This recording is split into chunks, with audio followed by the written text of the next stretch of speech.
Futbol klubi bir shaharga yiliga yuzlab million funt olib kelishi mumkinligini bilarmidingiz?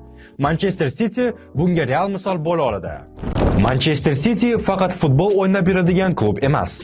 U butun Manchester shahri uchun pul aylanishini ta'minlaydigan katta manba.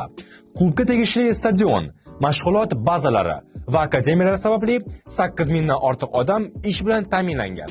Bu odamlar oylik oladi, xarid qiladi, soliq to'laydi. Ya'ni pul shahar ichida aylanadi.